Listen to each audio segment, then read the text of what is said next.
Logan Paul, Airplane Mode 2019. This was supposed to be Airplane for the social media generation. Instead, it crashed on takeoff. Logan Paul wrote and starred in Airplane Mode, a film about influencers on a plane with no Wi-Fi. So why it didn't work? Well, offensive jokes, bizarre cameos, and scenes that pushed edgy into outright disturbing territory. It featured a tasteless 9/11 gag, a Hitler pillow, and jokes about school shootings. Imagine? So did it got any backlash? Well, massive. The film was pulled from its original 2017 release after Logan's infamous Japan controversy. It resurfaced in 2019, I think it was in Amazon Prime, with zero marketing. So it had no official box office, it was quietly dumped on digital platforms, and basically, it didn't make any headlines for all the wrong reasons. KSI and Casper Lee, Late in America, 2016. Two British teens in America trying to lose their virginity before flying home. Two foreign boys who are both virgins? What a plot, and it's just as bad as it sounds. Late in America was KSI's first feature film, and it tanked. All in the thick of it, and everybody knows.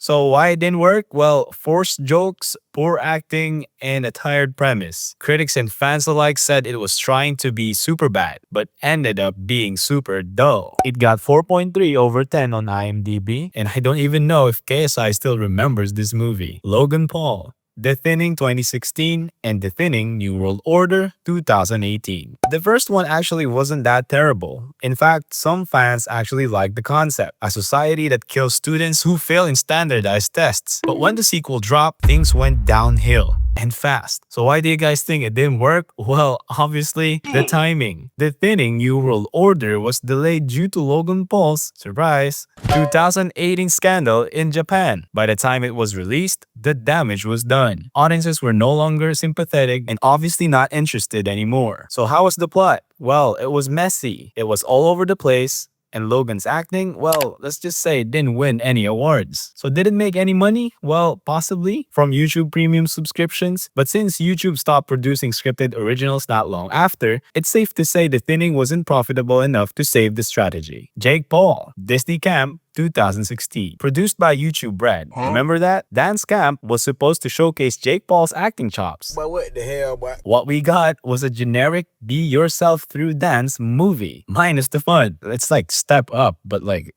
down, you know? So why it didn't work? Well, bland characters, zero originality, and forgettable choreography. I didn't even know Jake can dance actually. Jake didn't carry the movie, he just stumbled through it. This was part of YouTube Premium's Doom movie era, and it was not clearly profitable. Shane Dawson, Not Cool, 2014. Before documentaries and cancellations, Shane Dawson tried movie making, and Not Cool was his first attempt and it missed hard. Made during a Starz reality show, this teen movie beat its rival in votes, to be honest, but not in quality. So what happened? It was filled with gross out humor, offensive stereotypes, and shallow characters. Critics hated it. Even the show's mentor, Zachary Quinto, called it offensive and reductive. So did it earn any money? Well, a tragic $36,000. That's not cool. Smosh the movie, 2015. At their peak, I miss those times to be honest. Smosh was untouchable, but their jump to film, that was the beginning of the end. Smosh the movie was about jumping into YouTube videos to stop an embarrassing upload. Sounds fun?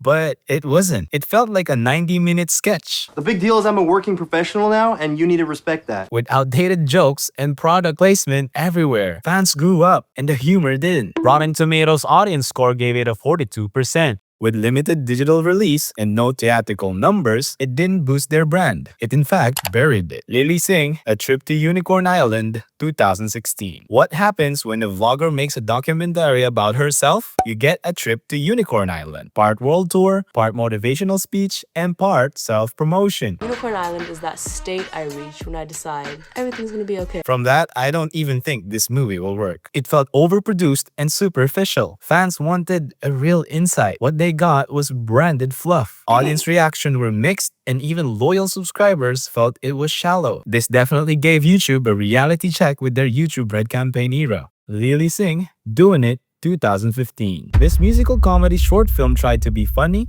feminist, and musical. But it landed in no man's land. Doing it featured cameos from creators but lacked any coherent story. So why it didn't work? Well, awkward lyrics, uncomfortable gags, and poor direction. It played like a bad SNL sketch with a YouTube budget. Fred the movie, 2010. See the pattern here? Fred was one of the first YouTubers to hit mainstream. Nickelodeon handed Lucas Cruikshank a movie, and what followed was a high-pitched descent into madness. So why it didn't work? Well, the voice, the screaming, the complete lack of plot. It was painful to sit through, even for kids. I actually don't understand why it got 2 more sequels. It aired on Nickelodeon and made some DVD cash. Maybe that's why. But even Fred fans topped out after movie number 1.